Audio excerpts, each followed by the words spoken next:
The first thing I noticed about the Blackwood estate was the silence. Not peaceful silence, the expensive kind, bought with high walls, sprawling grounds, and enough money to keep the real world at arm's length.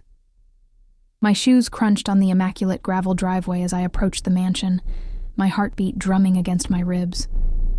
I clutched my worn leather purse tighter, feeling painfully aware of its scuffed corners and faded stitching.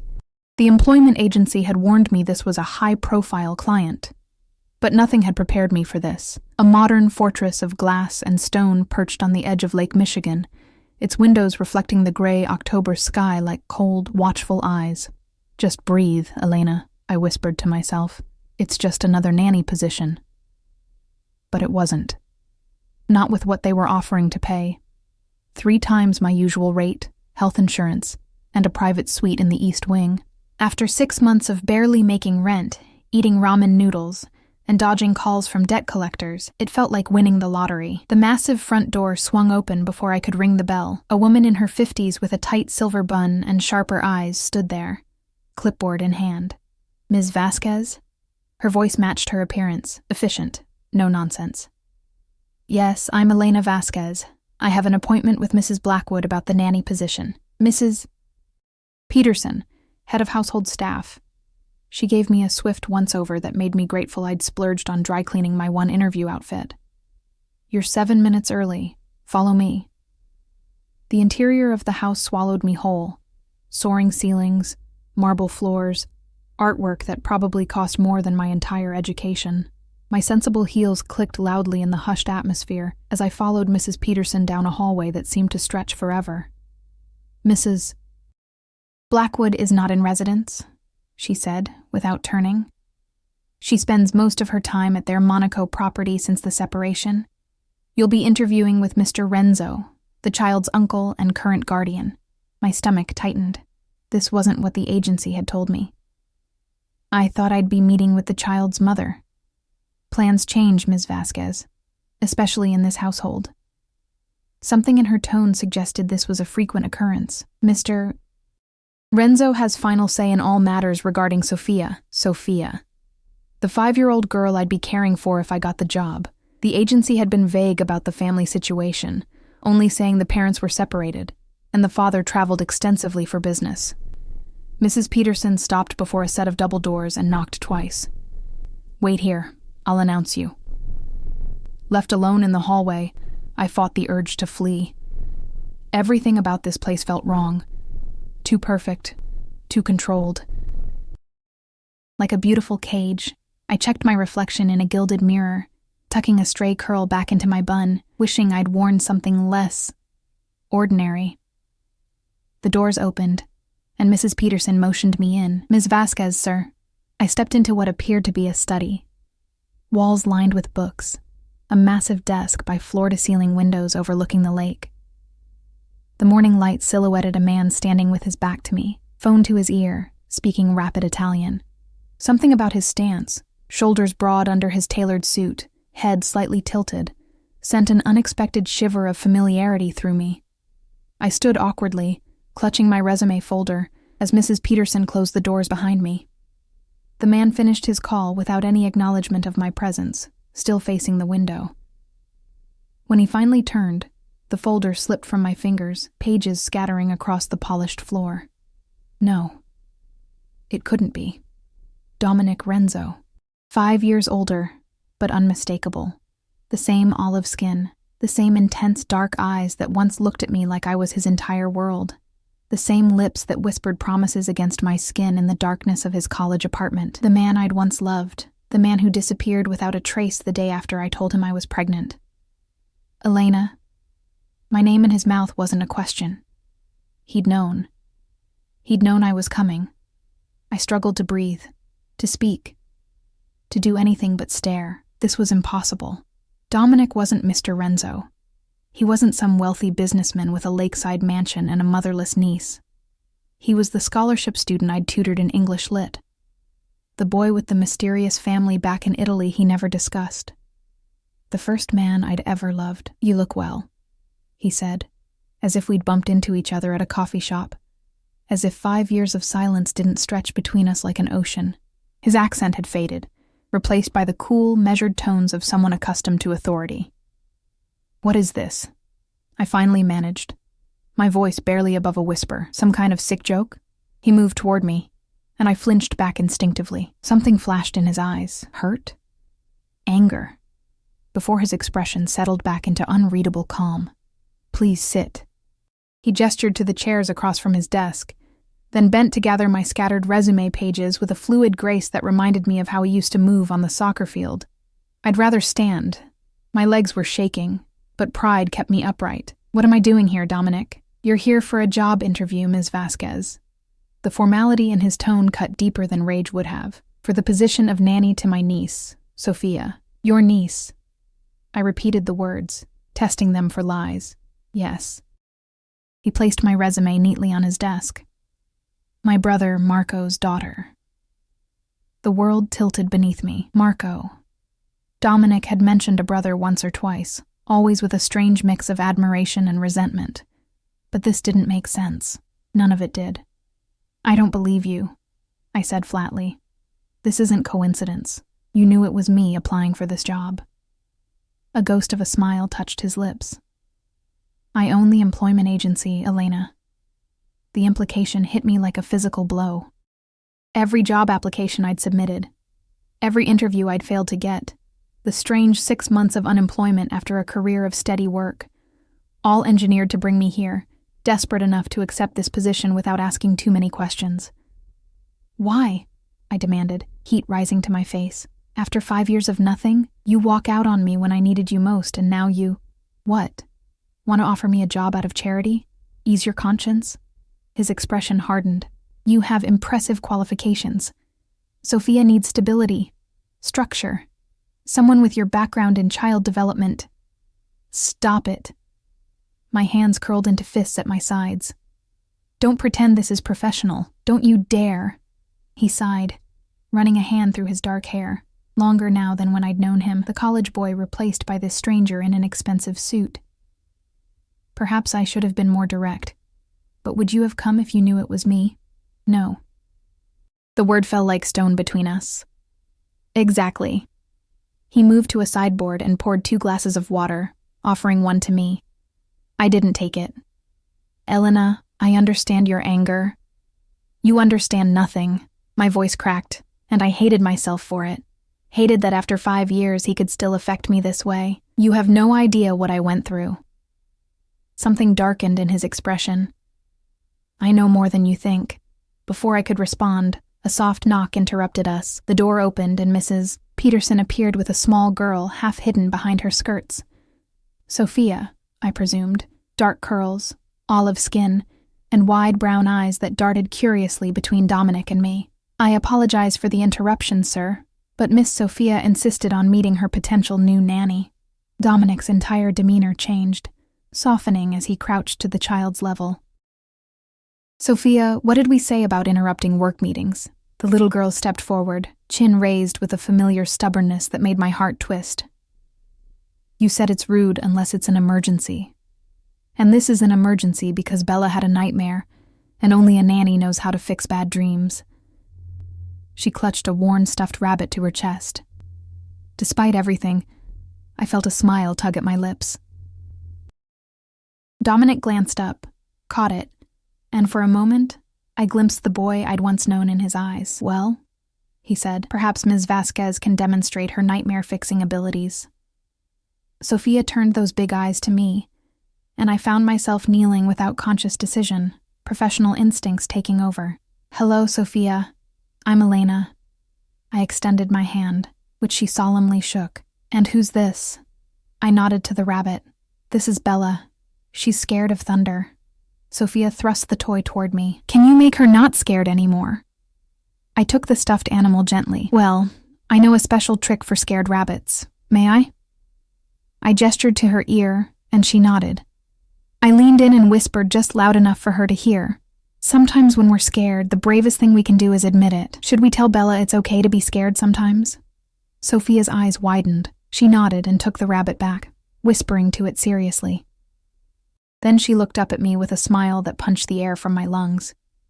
"She feels better now. Will you be my new nanny, please?"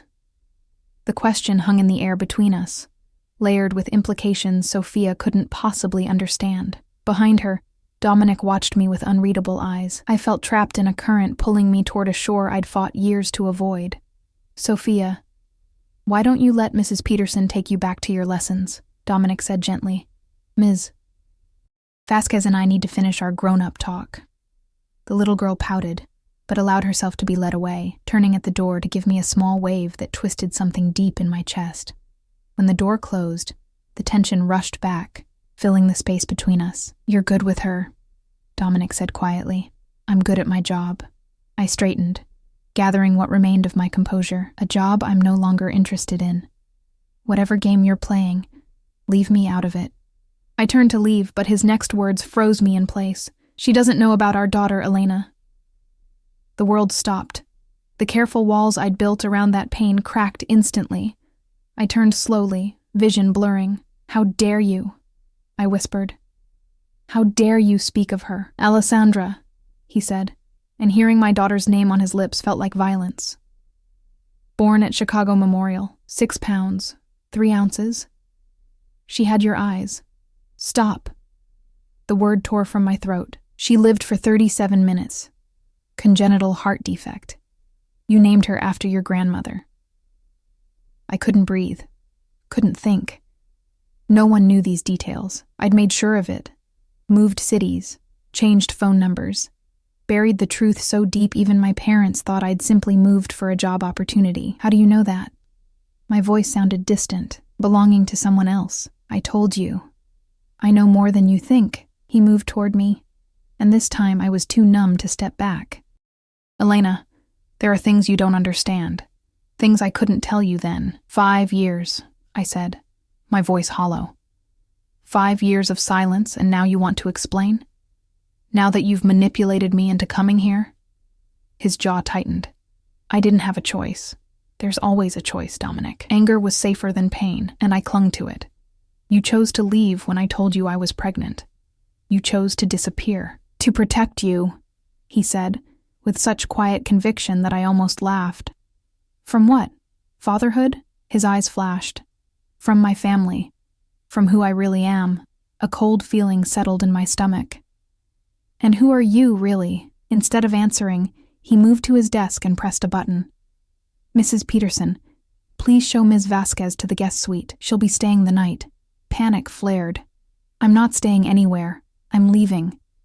It's nearly dark, and the next train isn't until morning. His tone left no room for argument. You can leave first thing tomorrow if that's what you want. But tonight, we have things to discuss. The door opened, and Mrs. Peterson appeared. Dominic's expression softened just slightly. Please, Elena. One night. For the answers you deserve. I should have walked out. Should have called a rideshare, found a hotel. Put as much distance as possible between myself and this man who'd shattered my heart once before. But the mention of Alessandra, the daughter I'd held for 37 minutes, the child we'd made together, had ripped open wounds I thought had scarred over. One night, I said finally. And then I never want to see you again. Something like pain flickered across his face, quickly masked. As you wish. As I followed Mrs. Peterson out, the weight of his gaze burned into my back. I'd come for a job interview and found ghosts instead. The ghost of the man I'd once loved. The ghost of the life we might have had. And worst of all, the ghost of the daughter we'd lost, hovering in the space between us like an accusation neither of us could answer. What I didn't know then was that ghosts were the least of what waited for me in the Blackwood mansion, and that by morning, everything I thought I knew about Dominic Renzo, and myself, would be torn apart. The guest suite was larger than my entire apartment. Cream-colored walls, plush carpet that swallowed my footsteps, a king-sized bed with sheets that probably cost more than my monthly rent. Through French doors, a private balcony overlooked the darkening lake, waves turning silver under the rising moon. Mrs. Peterson had shown me in with brisk efficiency, pointing out the adjoining bathroom, toiletries in the cabinet, fresh towels on the warmer, the small kitchenette, coffee, tea, and light refreshments, and the closet, robes and nightwear, if required. Dinner is at 7 in the main dining room, she'd informed me. Mr. Renzo expects your company. Before I could protest, she'd added, Miss Sophia will be present, effectively neutralizing any objection. Then, she'd left me alone with my tumultuous thoughts and a suitcase I hadn't packed. Now I stood at the balcony doors, watching my reflection ghost against the night beyond. 5 years of carefully constructed normalcy, shattered in an afternoon. 5 years of telling myself I was over Dominic Renzo, proven a lie with a single look. I pressed my forehead against the cool glass, closing my eyes against the burn of tears. I would not cry, not here, not now, not over him. My phone chimed with a text from my roommate Rachel. Everything okay? Got the job? What could I possibly say? Surprise? The mysterious rich client is the man who abandoned me when I was pregnant, and he somehow knows everything about our dead baby. I settled for complicated situation, staying overnight to sort things out. Call you tomorrow. Her reply came quickly. Sounds intriguing. Don't do anything I wouldn't do if only she knew. A soft knock at the door startled me. Expecting Mrs. Peterson. I was unprepared for Sophia's small face peering around the edge when I opened it. Are you coming to dinner? She asked, clutching Bella the rabbit. Uncle Dom said I should escort you 'cause you might get lost. This house is very big. Despite everything, I smiled. Very thoughtful of him, and yes, I would love your escort. She slipped her small hand into mine with immediate trust that made my throat tighten. As we walked, she kept up a steady stream of chatter, pointing out important landmarks. That's the scary painting room, I don't go in there, and offering dire warnings. Don't ever touch Uncle Dom's desk stuff, or Mrs. Peterson gets her angry eyebrows. I found myself studying her features, searching for hints of Dominic. The shape of her eyes, perhaps, the determined set of her small jaw. But there was something else there, too. Something that tugged at my memory in ways I couldn't quite place. Uncle Dom says you're super smart, she informed me, as we descended a grand staircase, and that you know how to make bad dreams go away. I have a few tricks, I admitted. She nodded solemnly. I have bad dreams sometimes, about the accident. My steps faltered. What accident, Sophia? Her face clouded. The one my mommy and daddy were in. Uncle Dom says they went to heaven, but I don't remember them very much. She looked up at me with those huge eyes. Do you think that's bad? That I don't remember? I crouched to her level, heart breaking for this small orphan. No, sweetheart. You were very young. It's not bad at all. That's what Uncle Dom says, too. She brightened. He has pictures of them everywhere, so I won't forget their faces, and he tells me stories about my daddy when they were little. Before I could respond, we arrived at the dining room where Dominic waited, standing as we entered. He'd changed into dark jeans and a charcoal sweater that reminded me painfully of college days, of studying late in the library, his foot nudging mine under the table, his smile when I'd explain a concept he'd finally grasped. I see my escort service was successful, he said, his eyes never leaving my face. Sophia was an excellent guide. I released the child's hand reluctantly. She pointed out all the important landmarks. Did you show Ms. Vasquez the scary painting room? He asked, helping Sophia into a booster seat. Yep, but we didn't go in.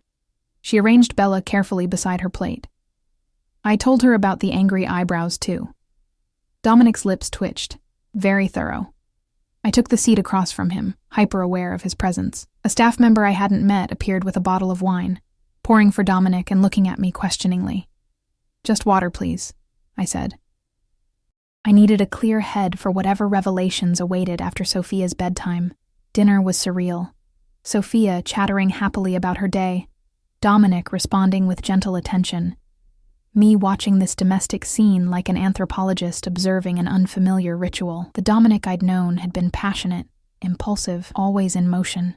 This man moved with deliberate care, his attention split between his niece and the phone that occasionally buzzed beside his plate. Twice he took calls, stepping just outside the doorway to speak in rapid Italian. Both times he returned slightly tenser, the lines around his mouth deeper. After dessert, ice cream for Sophia, espresso for the adults. Dominic checked his watch. Bath time, Piccola. Mrs. Peterson is waiting upstairs. Sophia's face fell. But I want Elena to do it. She knows about bad dreams. Dominic glanced at me, eyebrow raised in silent question. I shouldn't. I should maintain distance, protect myself from forming any attachment to this child. But Sophia's hopeful expression undid me completely. I'd be happy to help with bedtime, I found myself saying. Sophia's triumphant smile almost made it worth the flash of satisfaction in Dominic's eyes.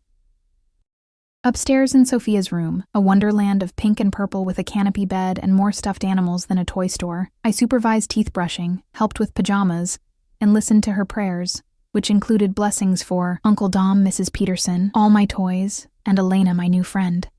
Story? She asked hopefully, climbing into bed. I settled beside her. Just a short one. She handed me a worn copy of Goodnight Moon, and I read it slowly, watching her eyelids grow heavy. When I finished, she was nearly asleep. Elena? She murmured. Yes, sweetie? Are you going to be my new nanny? The question pierced me. I don't know, Sophia. I hope so. Her eyes drifted closed. Uncle Dom seems less sad when you're here. I sat frozen, staring at her peaceful face, wondering what this child could possibly understand about adult sadness. After ensuring she was truly asleep, I quietly left the room, only to find Dominic waiting in the hallway, leaning against the wall with arms crossed. You're good with her, he said softly. You mentioned that earlier. I brushed past him, heading for the stairs. We need to talk, Dominic. Yes, we do. He followed me down.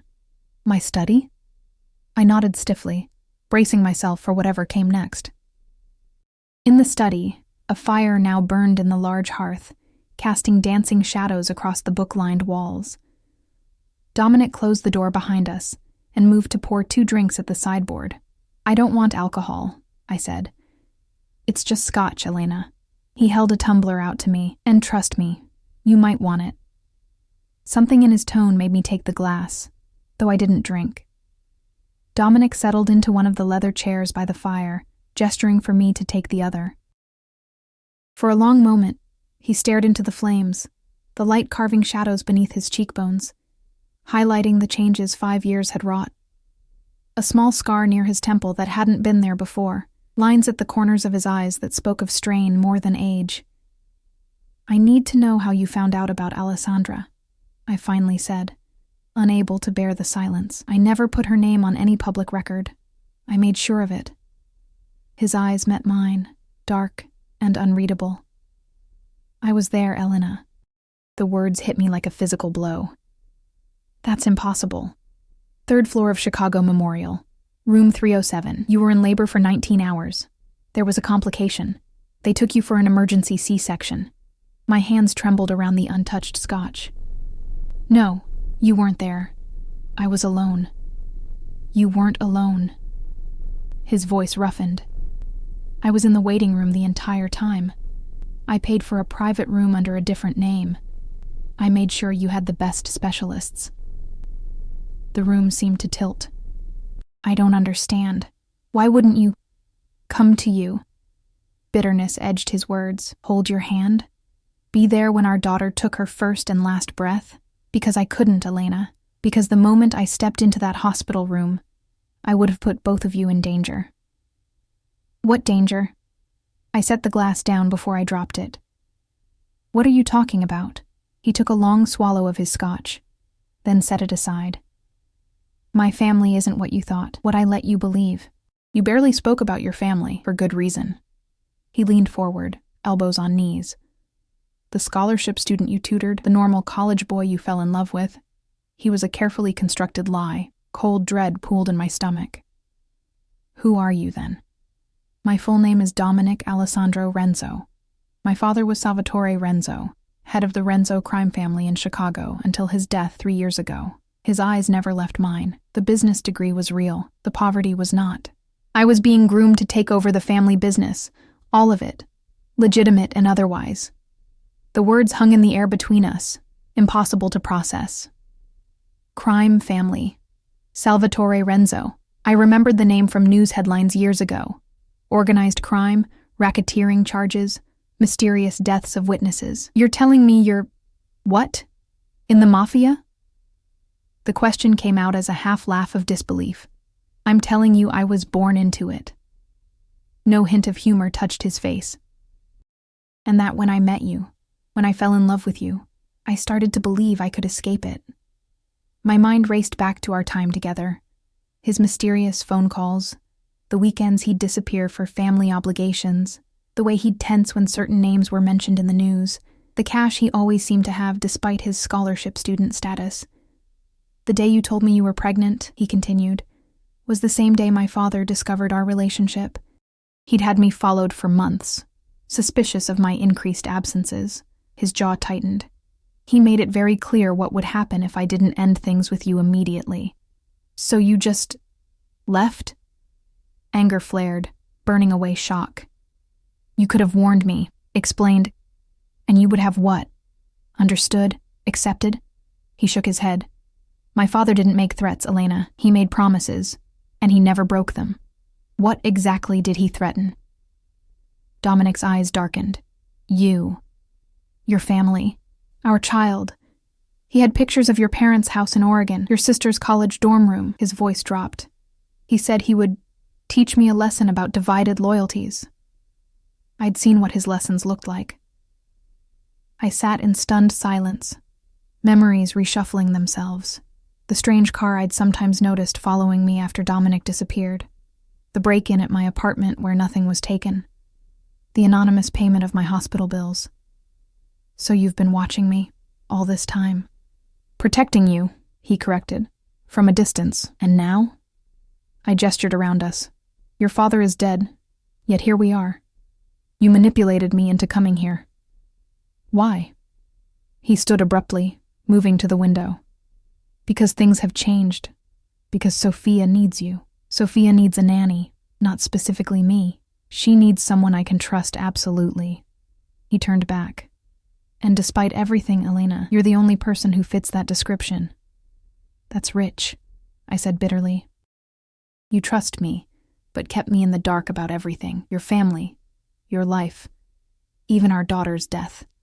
Do you have any idea what it was like, Dominic? To go through that alone? Pain flashed across his features. I do. I was there, remember? Watching from shadows, unable to hold you, unable to mourn openly. Do you think that was easy? At least you had a choice. The words burst from me. I didn't get one. Neither did I. His control slipped, voice rising. My father made that choice for both of us the moment he discovered you existed. We stared at each other, the years of pain and secrets stretching between us like a chasm. Why now? I asked finally. After 5 years, why bring me here now? His expression changed, closing off. Marco, my brother, Sophia's father, was murdered 3 months ago. His wife Anna died in the same car bombing. Horror washed through me. My God, I'm so sorry. Before he died, Marco transferred significant assets to Sophia's name, made her his heir. Dominic's voice was clinically detached now. These weren't just legitimate businesses. There's been interest in who controls those assets now. And that's you? As her guardian, yes, temporarily. He picked up his scotch again. There are people who aren't happy about that arrangement. Understanding dawned, cold and terrible. You think Sophia's in danger. I know she is. His eyes met mine, fierce with protective fury that made my breath catch. There have been 2 attempts already. My gaze flew to the door, as if I could see through it to the sleeping child upstairs. Attempts to what? Kidnap her? Or worse? He drained his glass. I've increased security, moved her here from our main residence. But I need someone with her constantly. Someone I can trust implicitly. Someone with no connections to our world who won't be recognized or anticipated. Someone like me. The pieces clicked into place with sickening clarity. You want me to use me as what? Human shield? Camouflage? I want you to be her nanny, to care for her, like you would any child. His expression softened. The fact that you'll be nearly impossible to connect to me or my family is a significant advantage. I laughed without humor. So, I get to paint and play princess and do bedtime stories, all while serving as unwitting protection against your enemies. Does Sophia know her life is in danger? She knows only that her parents died in an accident, that she's living with her uncle while things get sorted out. He moved toward me. She's 5 years old, Elena. I won't steal her childhood by filling it with fear. I stood, needing distance between us. This is insane. You're insane if you think I'd agree to this. I'm offering you a job, Elena. A well-paid one, with a child who already adores you. A job with the mob, I hissed. With me, he corrected quietly. Not the organization. I've been distancing myself from those aspects of the family business since my father died. Oh, just distancing.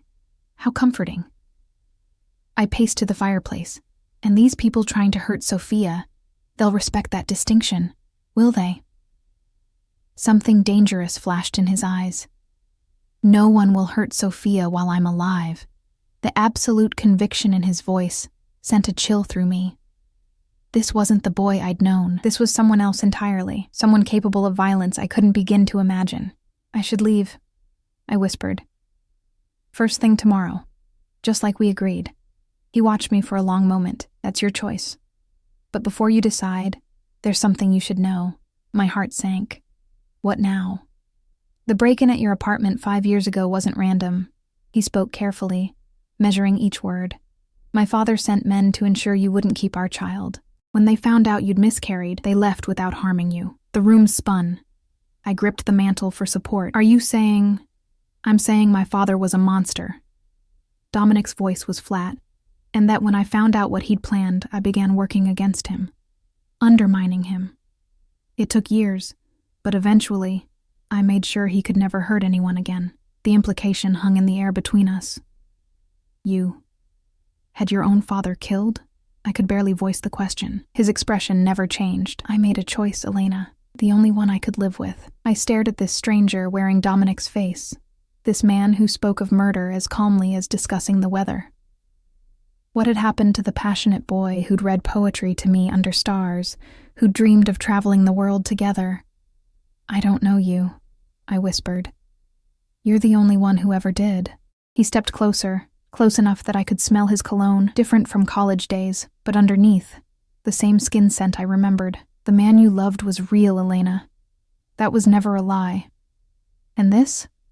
I gestured between us, voice breaking. What is this? Manipulation? Blackmail? Using our past to control me? This is me trying to protect the only family I have left. His voice dropped lower. Sophia, and you. I'm not your family. The words hurt to say, like glass in my throat. You were carrying my child. His eyes burned into mine. Whatever else has happened, that makes you family to me. It always will. A knock at the door saved me from having to respond. Dominic stepped back, composing himself instantly as Mrs. Peterson entered. Sir, there's a situation that requires your attention, she said, her eyes flicking briefly to me. Something passed between them, unspoken, but clear. I'll be right there. Dominic turned back to me. We'll continue this discussion tomorrow. Please, Elena, don't make any decisions tonight. After they left, I stood alone in the study, mind racing with impossible revelations. Dominic, heir to a crime family. Sophia, orphaned by violence. Myself, apparently still in danger by association. I should leave immediately, call a cab, find a hotel, put as much distance as possible between myself and this house of shadows. But as I climbed the stairs toward my room, I passed Sophia's door, slightly ajar, a nightlight casting star patterns across her ceiling. I paused, peering in to see her sleeping peacefully. Bella clutched to her chest. An innocent caught in a war she didn't understand, just as I had been 5 years ago. I continued to my room, closing the door behind me. Sleep would not come easily tonight. Not with the ghost of what might have been haunting me. Our daughter, our life together.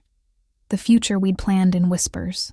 Now, standing at the window watching security guards patrol the grounds below, I wondered what future awaited me if I stayed.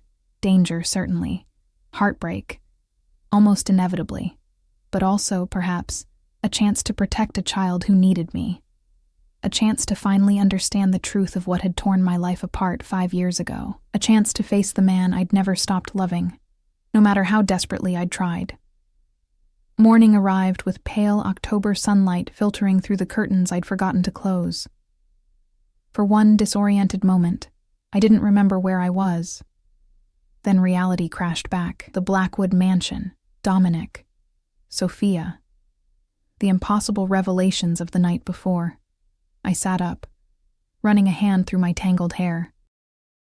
My phone showed 3 missed calls from Rachel and a text. Should I be worried? Call me. I texted back quickly. I'm fine. Complicated situation, but safe. We'll call later with details. The reply came instantly. You better? Need rescue? Despite everything, I smiled. Not yet. Stand by. After a quick shower, I found clothes laid out on the bed. Not my own, but clearly selected with my size and style in mind. The implications of this, that Dominic knew my measurements, my preferences, sent another wave of unease through me. How closely had he been watching all these years? I chose to wear yesterday's interview outfit instead. Downstairs, I followed the scent of coffee to a sun-filled breakfast room where Sophia sat eating pancakes shaped like animals. Her face lit up when she saw me. Elena, Uncle Dom made elephant pancakes. She pointed proudly at her plate. Do you want one? I glanced around, but there was no sign of Dominic, just a uniformed staff member refreshing a coffee carafe. Good morning, Miss Sophia. I'd love some coffee, thank you. I smiled at the staff member, who nodded and poured me a cup. Uncle Dom had to go to work early, Sophia informed me, cutting her elephant's trunk with serious concentration. But Mrs. Peterson says you're staying all day to play with me. I nearly choked on my coffee. Did she? Uh-huh. We're going to feed the ducks and do art and maybe bake cookies if you want. She looked up hopefully. Do you want to? Before I could formulate a response that wouldn't crush her enthusiasm, while clarifying I had made no such commitment, Mrs. Peterson appeared in the doorway. Good morning, Ms. Vasquez. I trust you slept well. Her tone suggested sleep was a luxury I shouldn't have expected. Well enough, thank you. Mr. Renzo asked me to inform you he's been called away on urgent business. He requests that you remain at the estate until his return this evening. She handed me an envelope. Your compensation for today, regardless of your final decision regarding the position. Inside was a check for an amount that made me blink twice to confirm I wasn't seeing extra zeros. This is excessive for one day's work. Mrs. Peterson's expression never changed. Mr. Renzo values his niece's security and happiness. The amount reflects that priority. The implication was clear. This wasn't just payment for childcare. It was payment for silence, for discretion about everything I'd learned.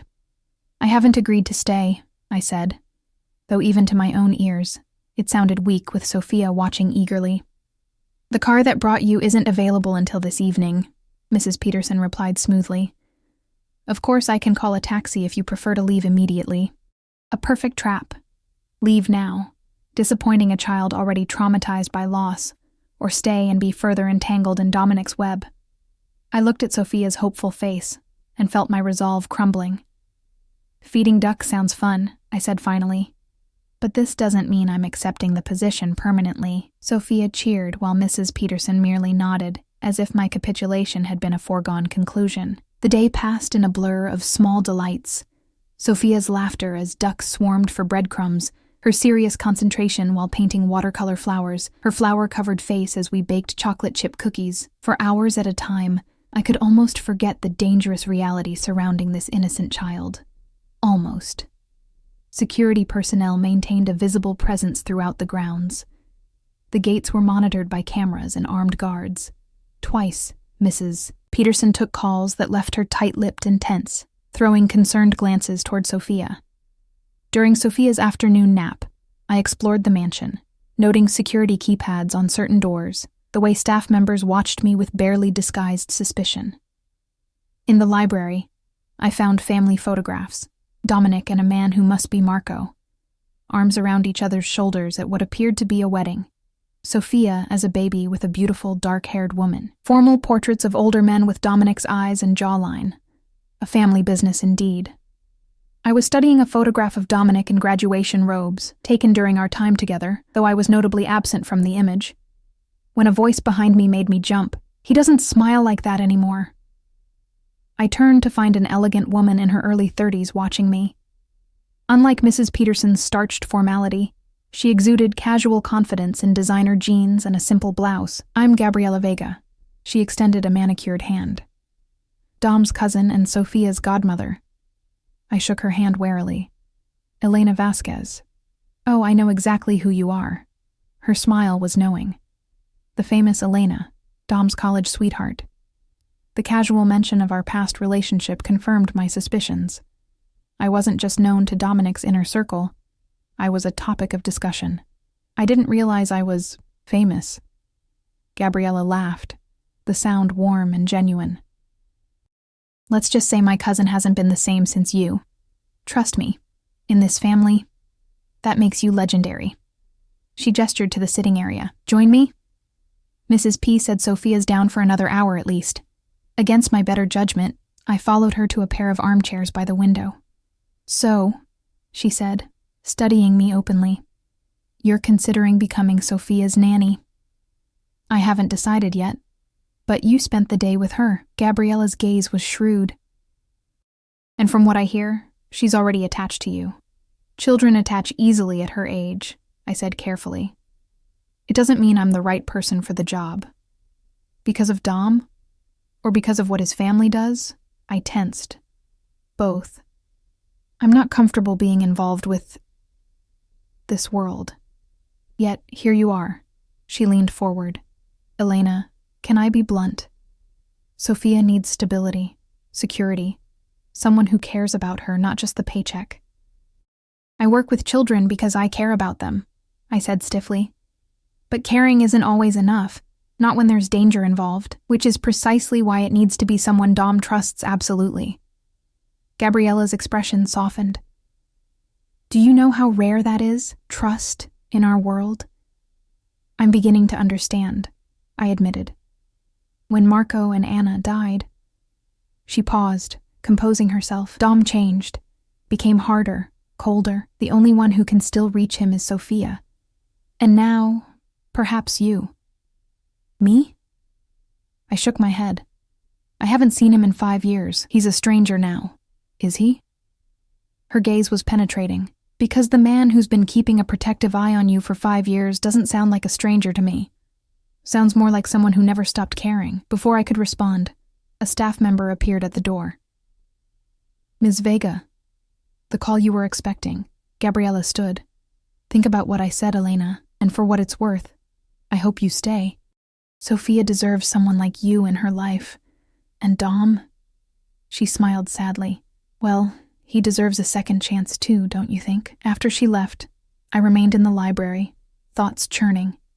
Everyone here seemed determined to push me toward accepting this position, toward re-engaging with Dominic. What they didn't understand was the complexity of emotions he still evoked in me. Anger, betrayal, grief, and beneath it all, a stubborn ember of what we'd once shared. I was still sitting there when Sophia found me, hair mussed from sleep, Bella dangling from one hand. You look sad, she observed, climbing onto the chair with me. Do you miss your home? I smoothed her curls. A little bit. I miss my old home too sometimes, she confided, but Uncle Dom says home isn't a place, it's people who love you. My throat tightened. Your uncle is very wise, she nodded solemnly.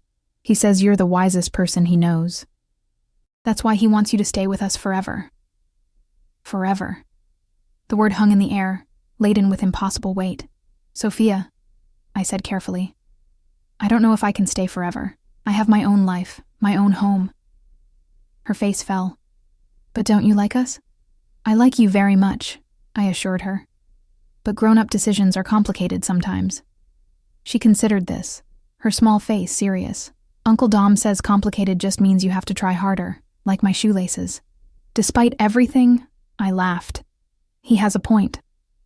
A commotion downstairs interrupted us. Raised voices, hurried footsteps. Sophia tensed, pressing closer to my side as Mrs. Peterson appeared in the doorway, face tight with strain. Ms. Vasquez, please take Sophia to her room immediately. Stay there until someone comes for you. What's happening? I stood, lifting Sophia into my arms instinctively. Mr. Renzo has been injured. He's on his way here now. Her professional mask slipped, revealing genuine fear. Please hurry. Sophia clung to me, eyes wide. Is Uncle Dom okay? Your uncle is very strong, I said, heart racing as I carried her upstairs. I'm sure he'll be fine. In her room, I read stories, played games, anything to distract her from the activity below. doors slamming, urgent voices, the distinctive wail of what sounded like an ambulance but couldn't be, not here where privacy was paramount. It was nearly 2 hours before Gabriella appeared, her face pale but composed. "Sophia, sweetheart, your uncle wants to see you." She smiled reassuringly. "Just for a few minutes, okay? Then bedtime." "Is he hurt bad?" Sophia whispered. "He got a little banged up at work, that's all." Gabriella held out her hand. "Elena will come too, won't you?" It wasn't really a question. I followed them down a corridor to a wing I hadn't explored, into what appeared to be a master suite. Dominic lay propped against pillows on an enormous bed, his torso wrapped in bandages, a nasty cut along his jawline. His eyes, slightly glassy from what I assumed were painkillers, found mine immediately, something like relief washing over his features before he focused on Sophia.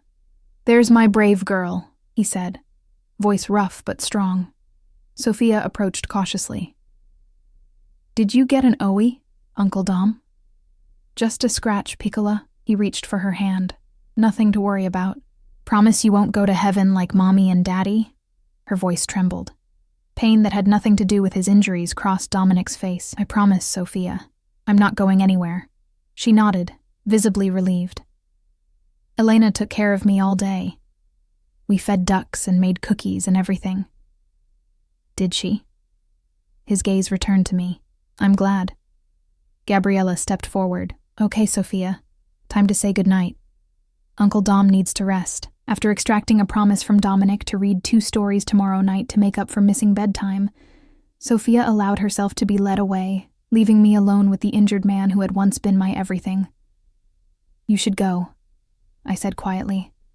"You're obviously in pain. Stay." He shifted, wincing. "Please." I hesitated in the doorway, torn between the urge to flee and a treacherous concern for his well-being. What happened? Business disagreement. His attempt at a wry smile turned to a grimace. "That's not an answer, Dominic," he sighed, gesturing to a chair beside the bed. Someone who disagreed with my vision for the future of our family enterprises expressed their opinion. With bullets. I remained standing. "This is what you want to bring Sophia's nanny into? Gunfights and business disagreements that end in bloodshed? This is what I'm trying to protect Sophia from." His voice hardened despite his injuries. "What I want to protect you from, by bringing me directly into the line of fire?" I crossed my arms. "That's some backward logic. By keeping you close, where I can ensure your safety." He shifted again, a flash of pain crossing his features. "Elena, please sit. I'm not in great shape for looking up at you right now." Against my better judgment, I took the chair. Up close, his injuries looked worse. Bruising spreading across his collarbone, visible above the bandages, a feverish sheen to his skin. "Shouldn't you be in a hospital? We have a private medical staff." His eyes never left my face, less questions that way. "Of course you do." I shook my head in disbelief. "This is insanity, Dominic. All of it. This is reality. My reality." His voice softened. "And it could have been yours, if things had been different. If our daughter had lived. If my father hadn't discovered us." The mention of Alessandra sent a familiar ache through me. But things weren't different. You left. She died. And now you want me to just, what? Pick up where we left off? Become part of your dangerous world? "I want you to care for an innocent child who adores you already." His gaze intensified. "And yes, I want you back in my life. Is that so hard to believe?" "Yes," I said bluntly. "It is. Because the Dominic I knew wouldn't be involved in whatever got you those injuries. He wouldn't be talking about family enterprises and private medical staff to avoid questions about bullet wounds. The Dominic you knew was real," he insisted, reaching for my hand. I pulled back. "But incomplete. I was hiding part of myself, yes, but what I felt for you, that was the truest thing in my life." A knock interrupted us as a man in a white coat entered, nodding to me briefly before turning to Dominic. "Time for another dose, sir." "Not yet." Dominic's tone was clipped. "Sir, with respect, you've lost blood and the risk of infection. Give us 10 minutes. Dominic cut him off. "Then you can drug me into oblivion if you want." The doctor looked like he wanted to argue, but simply nodded and withdrew. "You should listen to your doctor," I said. "I have more important things to do than sleep right now." His eyes held mine. Like convincing you to stay, Dominic. I sighed, suddenly exhausted. This isn't fair. To anyone. You're asking me to uproot my life, to put myself in danger. I'm asking you to trust me, he interrupted. Like you once did. That trust didn't exactly work out well for me. Pain flickered across his face that had nothing to do with his physical injuries. I know I hurt you, more than I can ever make right, but I'm asking for a chance, Elena. Not for me, for Sophia. Don't use her as leverage, I said sharply. I'm stating facts. Sophia needs you. But if you want the whole truth, he took a labored breath, I need you too. Having you here, seeing you with her, it reminds me of everything I fought for. Everything I lost. You didn't lose me, I said quietly. You left me. To save you. Frustration edged his voice. My father would have killed you, Elena. I made the only choice I could. And now? I challenged. Your father is gone, by your own admission.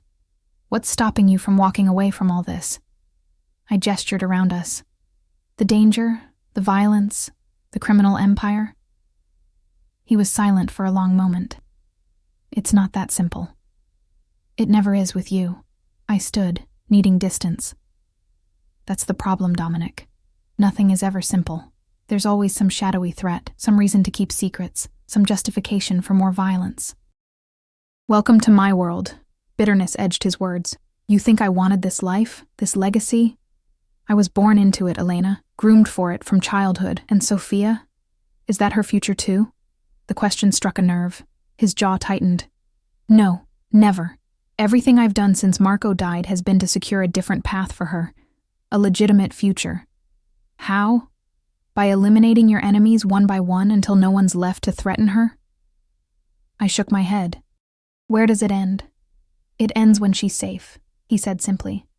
When both of you are safe. The door opened again before I could respond.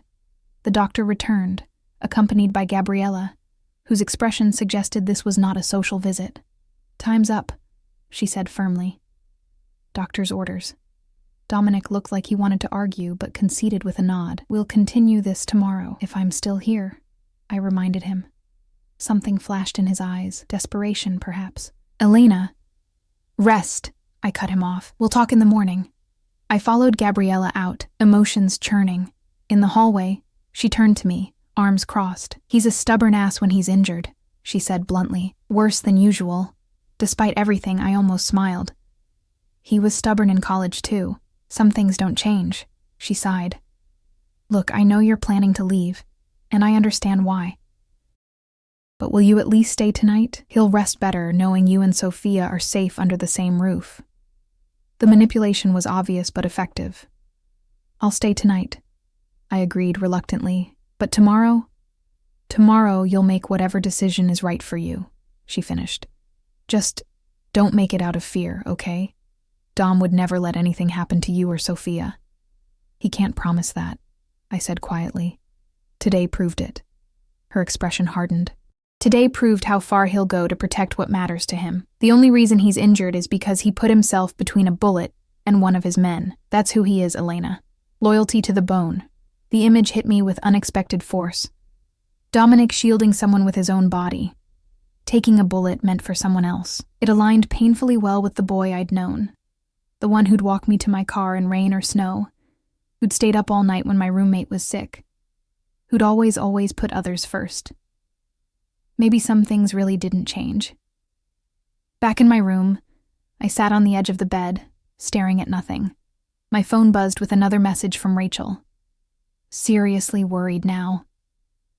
Call me or I'm sending search party. I hesitated, then dialed. Finally, she answered. Where the hell are you? It's complicated. I closed my eyes, the weight of secrets suddenly unbearable. Complicated how? Murder mansion complicated? Sex trafficking complicated? What? Despite everything, I laughed. No, nothing like that. Just, I ran into someone from my past. Someone? Her voice sharpened. Wait, the baby daddy? The one who disappeared? My throat tightened. Yeah. Holy shit. Rachel knew most of the story, the pregnancy, the abandonment, the loss. Not Alessandra's name or the details of those 37 minutes, but enough. Are you okay? Do you need me to come get you? I'm okay, I said, surprised to find it wasn't entirely a lie. Just processing. He's Sophia's uncle, the little girl I'd be taking care of. That's some cosmic bullshit right there. I could almost see her shaking her head. So what's the plan?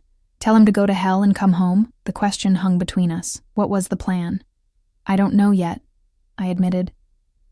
It's more complicated than I thought. Because you still have feelings for him, she said flatly. Because there's a child involved, I corrected, ignoring the uncomfortable accuracy of her assessment. A sweet, innocent girl who's lost her parents and already getting attached to me. Not your responsibility, Rachel reminded me gently. You can't save every wounded bird, Elena. I know. I sighed. I'll figure it out tomorrow. I'm staying here tonight. It's late, and I'm exhausted.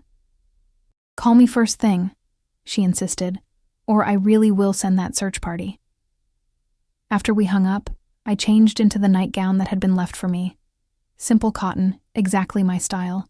Another reminder of Dominic's unsettling knowledge of my preferences. I was about to turn out the light when a soft knock came at my door. Mrs. Peterson stood there, Sophia in her arms, eyes red from crying. I apologize for the interruption, Ms. Vasquez, but Miss Sophia had a nightmare and is asking for you. The little girl reached for me, hiccuping with sobs. Elena! The bad men got Uncle Dom and you went away forever. My heart melted as I gathered her against me. It was just a dream, sweetheart. Your uncle is fine, and I'm right here. Can I stay with you? Her tear-stained face looked up pleadingly. Just tonight? Mrs. Peterson's expression suggested this was highly irregular, but I found myself nodding. Of course you can. After Mrs. Peterson left, I tucked Sophia beside me in the enormous bed, her small body curling trustingly against mine. Within minutes, she was asleep again, one hand clutching my nightgown as if to prevent my disappearance. I lay awake much longer, watching moonlight track across the ceiling, feeling the weight of choices pressing down on me. Leaving meant abandoning this child to a world of danger and shadows, a world her uncle was clearly fighting to shield her from, at great personal cost.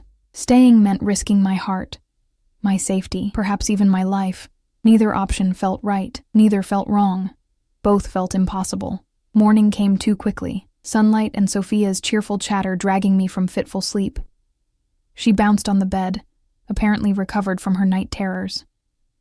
Uncle Dom's awake, and he's asking for you.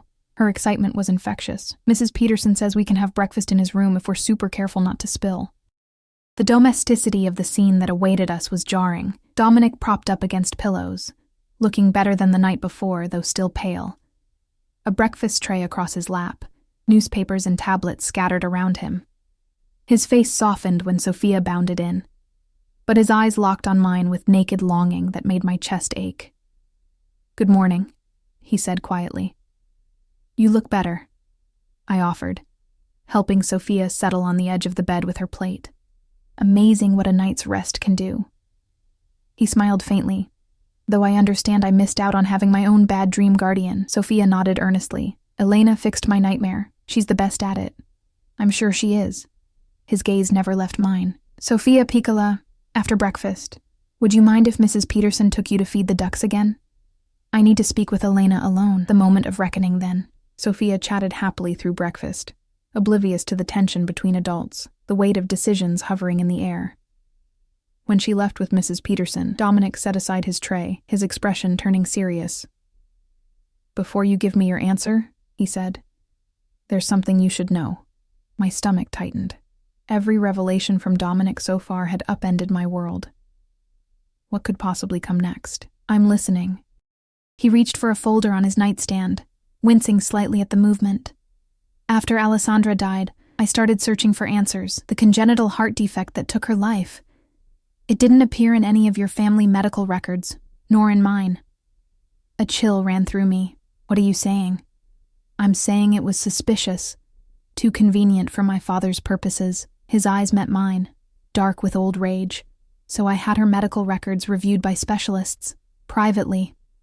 My legs weakened. I sank into the chair beside his bed. And there were anomalies, inconsistencies in her treatment protocol. He handed me the folder. The technical details are all there, but the conclusion was clear. Medical negligence at best, deliberate malpractice at worst. My hands trembled as I opened the folder, medical terminology swimming before my eyes. Are you suggesting someone deliberately harmed our baby? I'm suggesting my father had influence everywhere, including that hospital. His voice was controlled, but fury simmered beneath. When I confronted him years later, he didn't deny it. Said it was a necessary correction to my misplaced priorities. Horror washed through me in sickening waves. All these years I'd blamed nature's cruelty, had grieved a tragic but natural loss. The possibility that Alessandra's death had been engineered, that those precious 37 minutes had been stolen from us deliberately, was almost too monstrous to comprehend. "Why tell me this now?" I whispered, closing the folder, unable to bear more details.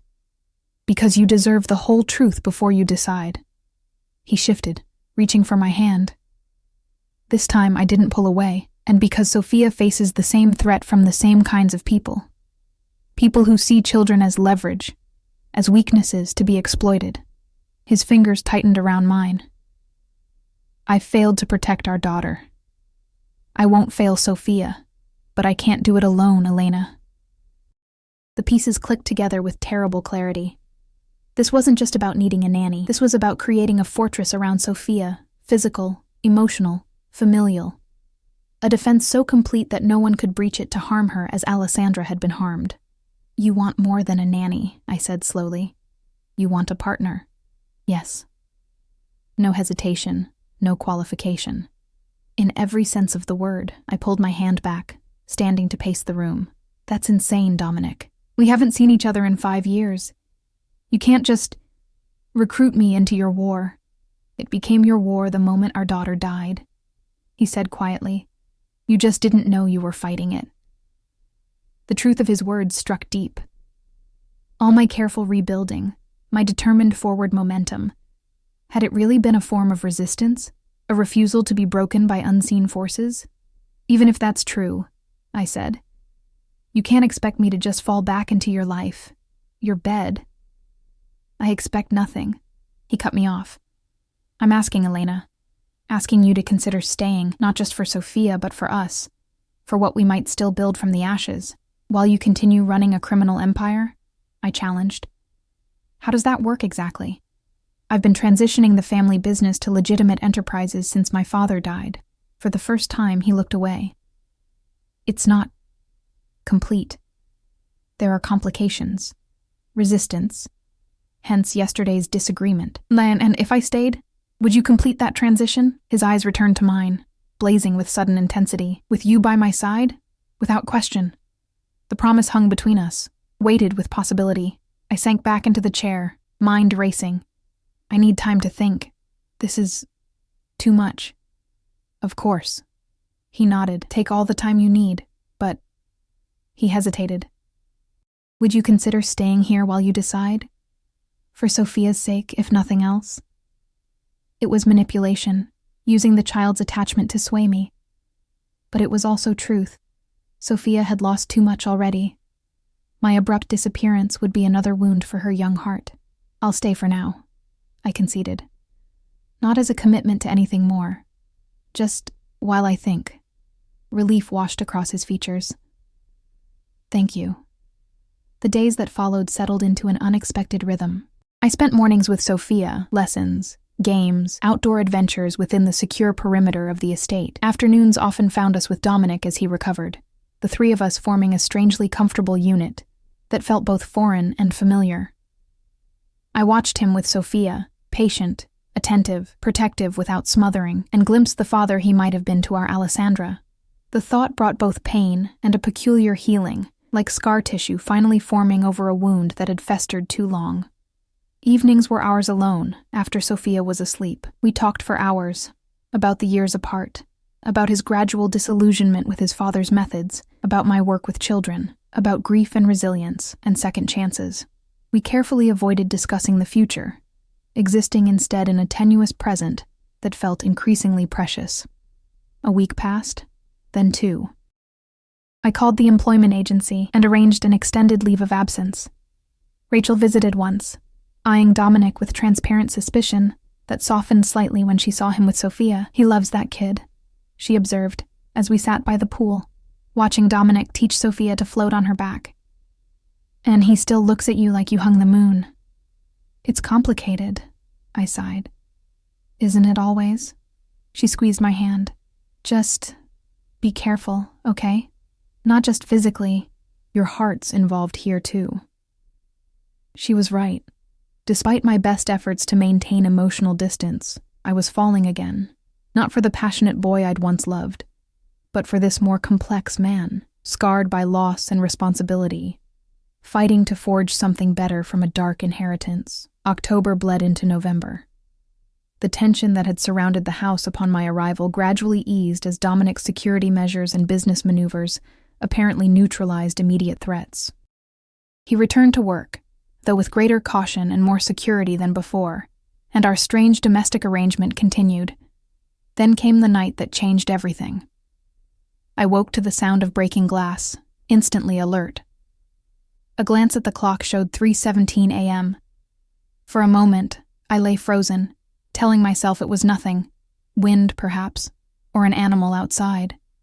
Then came muffled shouts, a distant thud. My door flew open. Gabriella stood there, face taut with controlled fear. "Get Sophia, now," and I didn't question, didn't hesitate. In seconds, I was in Sophia's room, gathering her sleep-warm body from her bed, wrapping her in a blanket. She stirred, murmuring questions I didn't answer as I followed Gabriella through a service corridor I hadn't known existed, down into what appeared to be a fortified safe room. "What's happening?" I asked as the heavy door sealed behind us, Sophia now fully awake and trembling in my arms.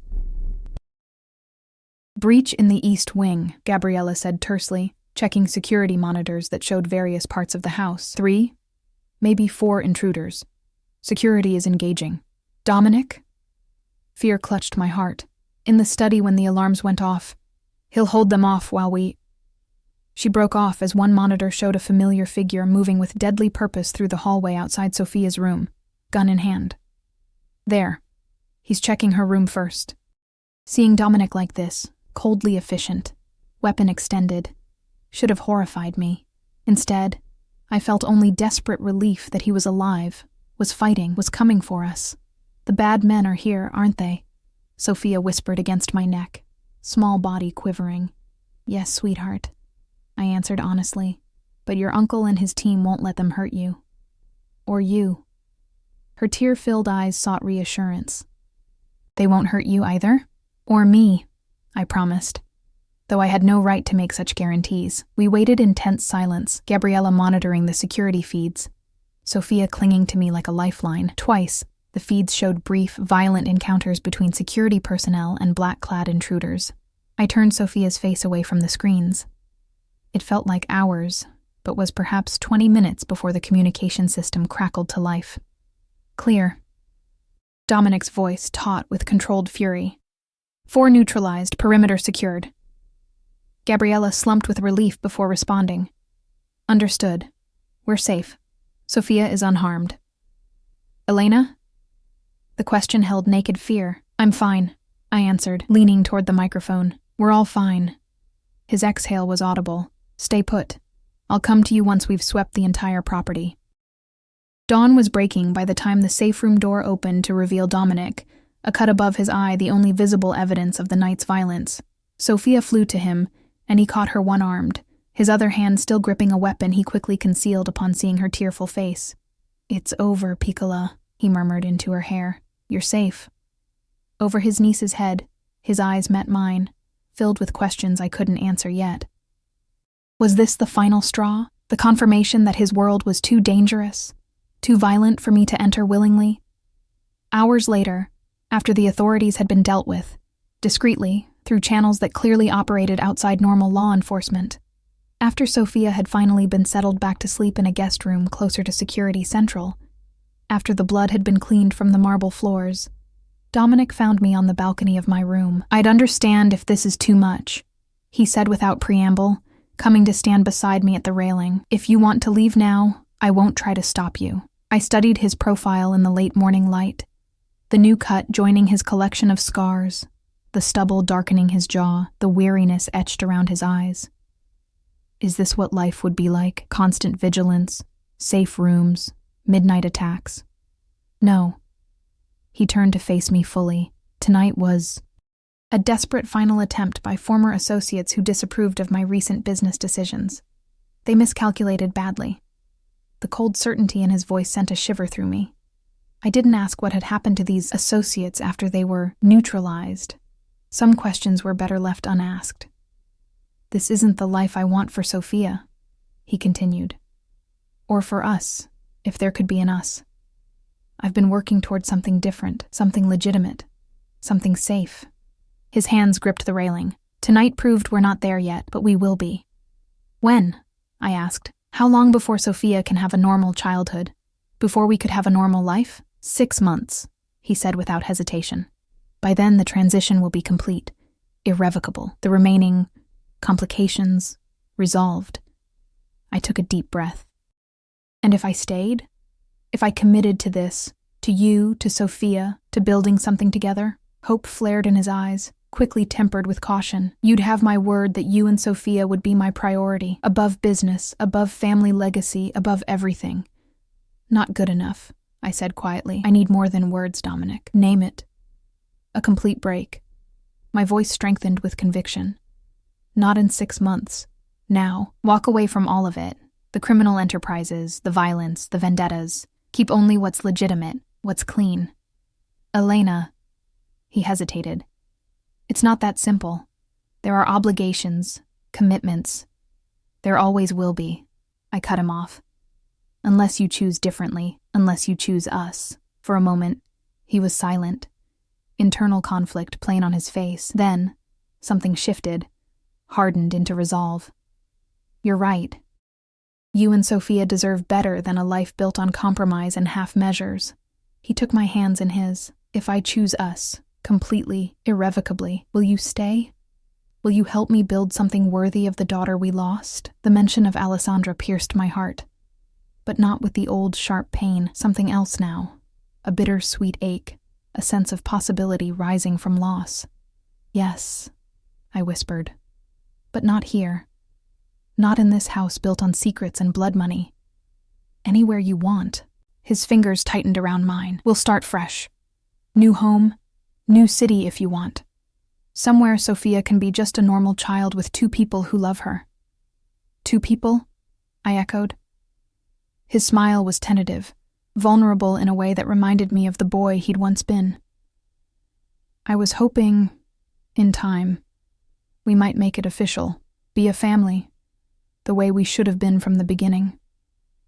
The future unfolded before me, uncertain, challenging, but filled with possibility. A second chance not just for Dominic and me, but for the dreams we'd once shared, the family we'd begun and lost. One day at a time, I said, leaning forward to press my forehead against his. Starting today. His arms came around me, strong and sure, as the morning sun warmed our shoulders. Below us, somewhere in the house, Sophia slept peacefully, unaware that her world was about to change yet again, this time, for the better. One day at a time, we would build something new from the ashes of what we'd lost, something stronger, something lasting, something worthy of the daughter whose brief life had altered ours forever, and of the child who had unexpectedly brought us back together. It wouldn't be easy. Nothing worthwhile ever was, but as Dominic's lips found mine in a kiss that tasted of promise and redemption, I knew with sudden clarity that some journeys were worth the struggle, some hearts worth the risk of breaking again. This was our second chance, and this time, we would not waste it.